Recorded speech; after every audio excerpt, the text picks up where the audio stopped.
السلام عليكم ورحمة الله وبركاته. الحمد لله رب العالمين، والصلاة والسلام على أشرف الأنبياء والمرسلين، نبينا وحبيبنا وقدوتنا محمد بن عبد الله عليه أفضل الصلاة وأتم التسليم. أما بعد، أسأل الله بمنه وكرمه أن يتقبل منا ومنكم صالح الأعمال، وأن يجعلنا وإياكم هداة مهتدين غير ضالين ولا مضلين، إنه ولي ذلك والقادر عليه. أيها الأحبة، كلمة أسأل الله عز وجل أن ينفعنا وإياكم بما نقول ونسمع، إنه ولي ذلك والقادر عليه. هذه الكلمة بعنوان حق المسلم على المسلم.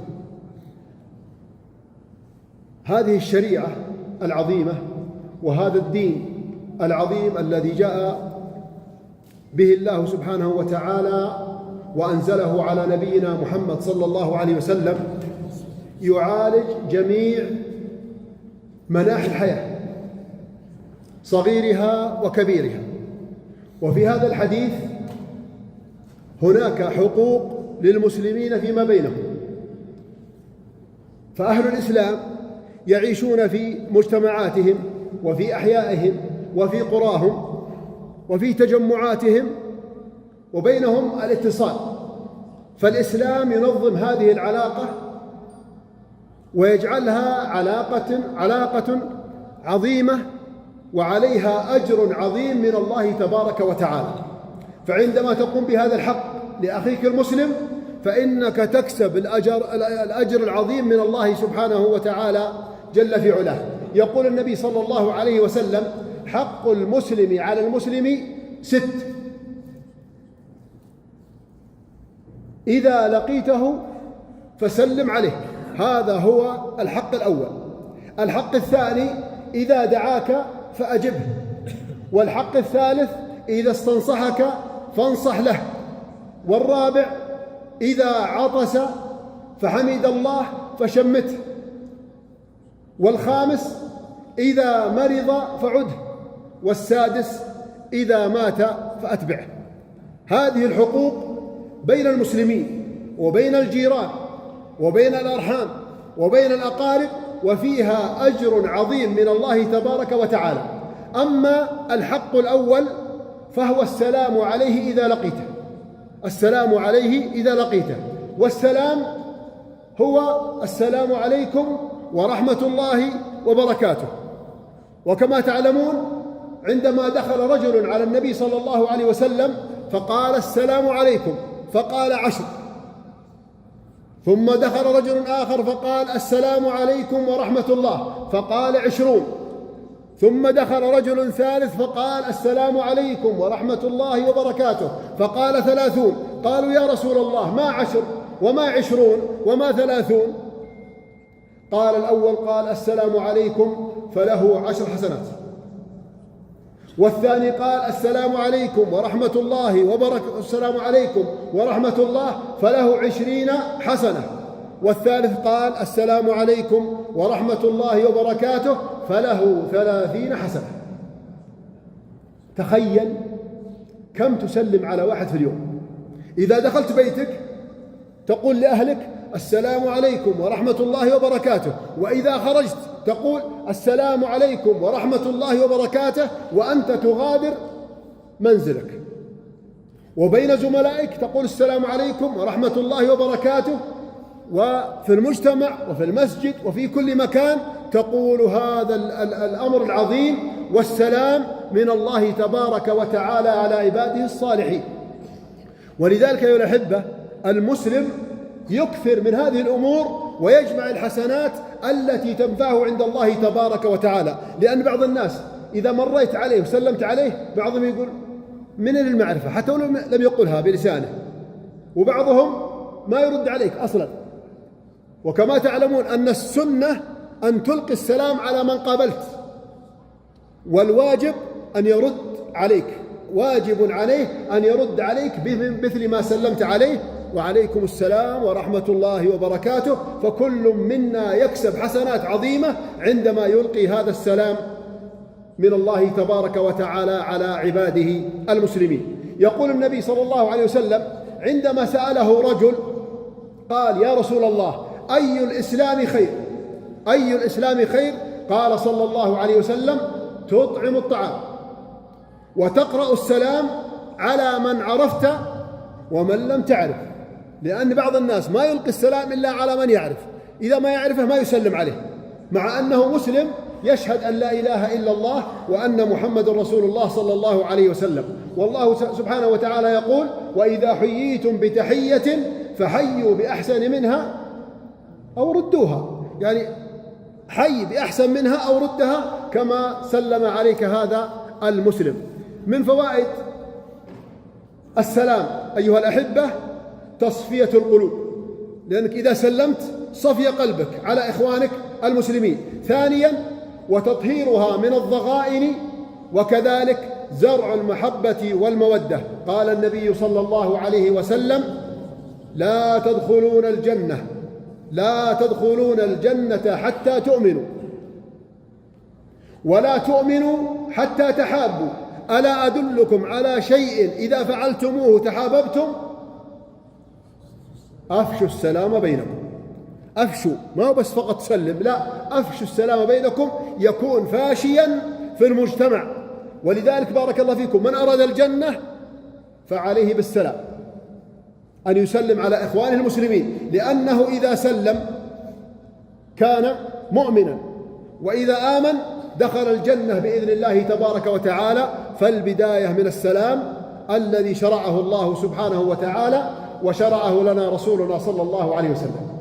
الحق الثاني أيها الأحبة تجيبه إذا دعاك، تجيبه إذا دعاك، ولا تتأخر عن الدعوة إلا من عذر معتبر. يعني إذا دعاك على شاهي ولا على قهوة ولا على شيء، إنك تعتذر، لكن تعتذر بشيء مبرر، وليس شرطا أن يجاب كل من يدعو. لكن أقصد أن الإنسان إذا دعاه أخوه المسلم وليس عنده يعني عذر معين فليجب هذه الدعوة.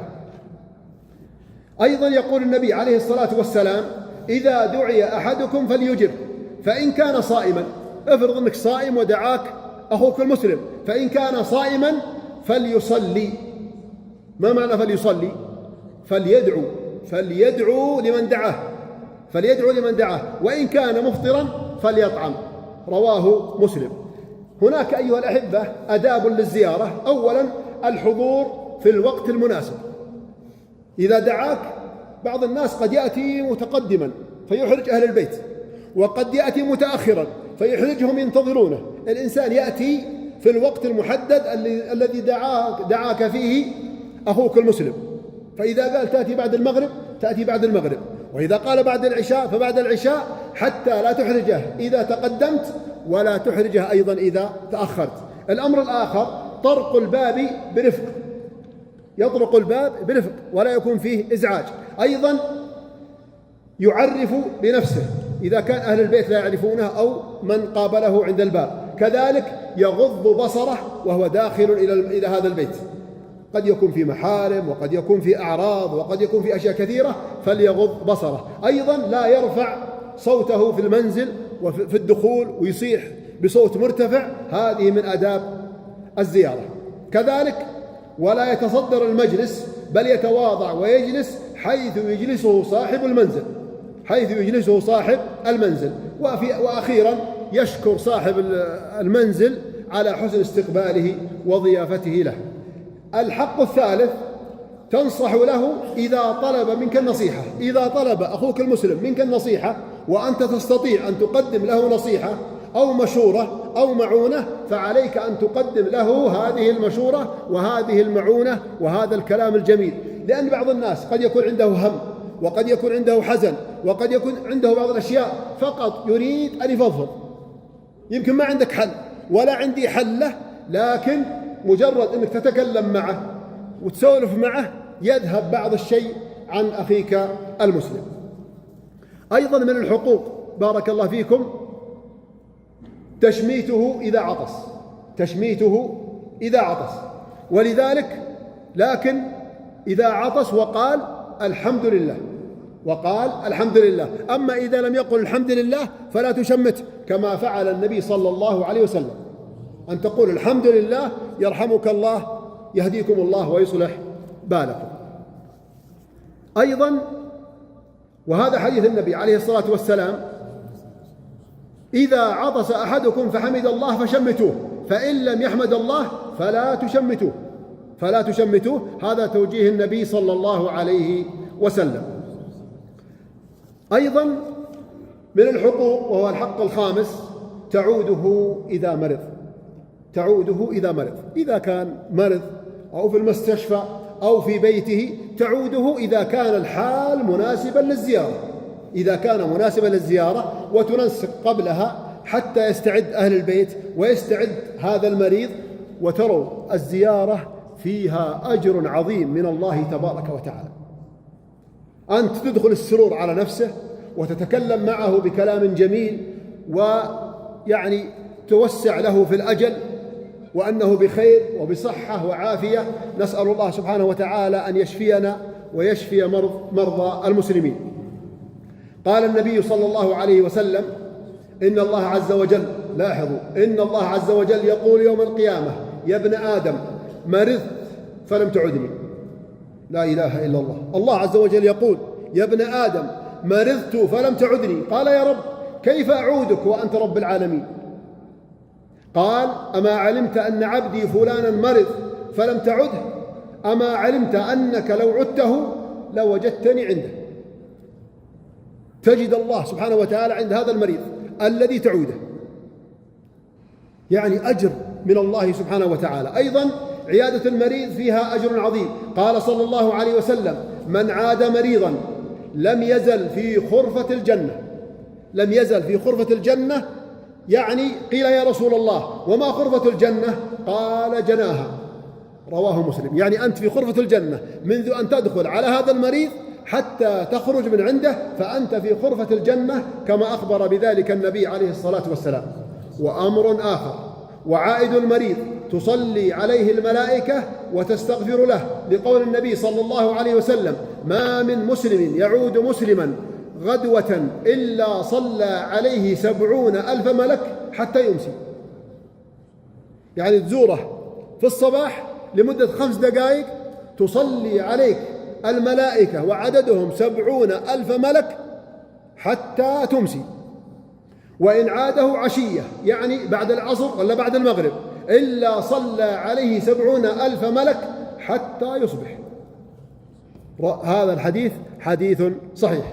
وفي رواية: ما من رجل يعود مريضا ممسيا إلا خرج معه 70,000 ملك يستغفرون له حتى يصبح. يعني أجور عظيمة لا يعلمها إلا الله سبحانه وتعالى، مع أنها من حقوق المسلم على أخيه المسلم. أيضا دعوة أهل السماء للزائر. قال صلى الله عليه وسلم: من عاد مريضا أو زار أخ له في الله. إذن زرت مريض أو زرت أخا لك في الله، ما هو مريض ولا شيء، لكنك زرته في الله، نادى مناد: أن طبت وطاب ممشاك وتبوأت من الجنة منزلا. أعمال بسيطة وأجورها عند الله سبحانه وتعالى كثيرة. أخيرا أيها الأحبة، من الحقوق: تتبع جنازته إذا مات. لاحظوا كل هذه الحقوق 5 وهو حي، وأيضا له حق وهو يغادر هذه الدنيا. نسأل الله عز وجل أن يحسن لنا ولكم الختام. نسأل الله سبحانه وتعالى أن يجعل خير أيامنا يوم نلقى الله تبارك وتعالى ونحن نغادر هذه الدنيا. فمن الفوائد التي يجنيها المسلم عندما يتبع جنازة الميت وأخيه المسلم: أولا يعلم المرء مقدار ضعفه، فإنه ضعيف أمام الله سبحانه وتعالى. نحن نعيش في قوة وفي يعني جاه وفي مع أولاد وعندنا أموال وعندنا، لكن عندما تأتي الساعة الأخيرة الإنسان يشعر بضعفه أمام الله سبحانه وتعالى جل في علاه. الأمر الثاني: ويتذكر مصيره ومآله. كلنا نتذكر المصير والمآل الذي سنذهب إليه. قال صلى الله عليه وسلم: عودوا المرضى واتبعوا الجنائز فإنها تذكركم الآخرة. يقول جبريل: عليه الصلاة والسلام: يا محمد عش ما شئت فإنك ميت، عش ما شئت فإنك ميت. يقول الله عز وجل: كل نفس ذائقة الموت، كل ابن أنثى وإن طالت سلامته يوما على آلة حدباء منقول. أسأل الله عز وجل أن يحسن لنا ولكم الختام، وأن يوفقنا وإياكم لكل خير، إنه ولي ذلك والقادر عليه. أيها الأحبة، يتذكر عندما يدفن أخاه في القبر أنه غدا سيكون في هذا المكان، وأن القبر هو أول منازل الآخرة. قال صلى الله عليه وسلم: إذا وضعت الجنازة فاحتملها الرجال على أعناقهم، يعني وضعت في النعش واحتملها الرجال على أعناقهم، فإن كانت صالحة قالت: قدموني قدموني. يبغى يروح فين؟ الجنة، ترى خلاص مباشرة يموت على الجنة. قدموني قدموني. وإن كانت غير صالحة قالت لأهلها: يا ويلها أين تذهبون بها؟ يسمع صوتها كل شيء إلا الإنسان، ولو سمع الإنسان هذا الصوت لصعق، يعني صعق مات. لكن من رحمة الله بنا أننا لا نسمع هذه الأصوات. نسأل الله سبحانه وتعالى أن يجعلنا وإياكم من عباده الصالحين. نسأل الله أن يحسن لنا ولكم الختام، وأن يتقبل منا ومنكم صالح الأعمال، وأن يجعلنا وإياكم هداة مهتدين غير ضالين ولا مضلين. أسأله سبحانه وتعالى أن كما جمعنا وإياكم في هذا المكان الطيب المبارك أن يجمعنا وإياكم في الفردوس الأعلى من الجنة، إنه ولي ذلك والقادر عليه. هذا والله أعلم، وصلى الله وسلم وبارك على نبينا محمد. جمعية الدعوة والإرشاد وتوعية الجاليات بأبها، بالدعوة نحيا.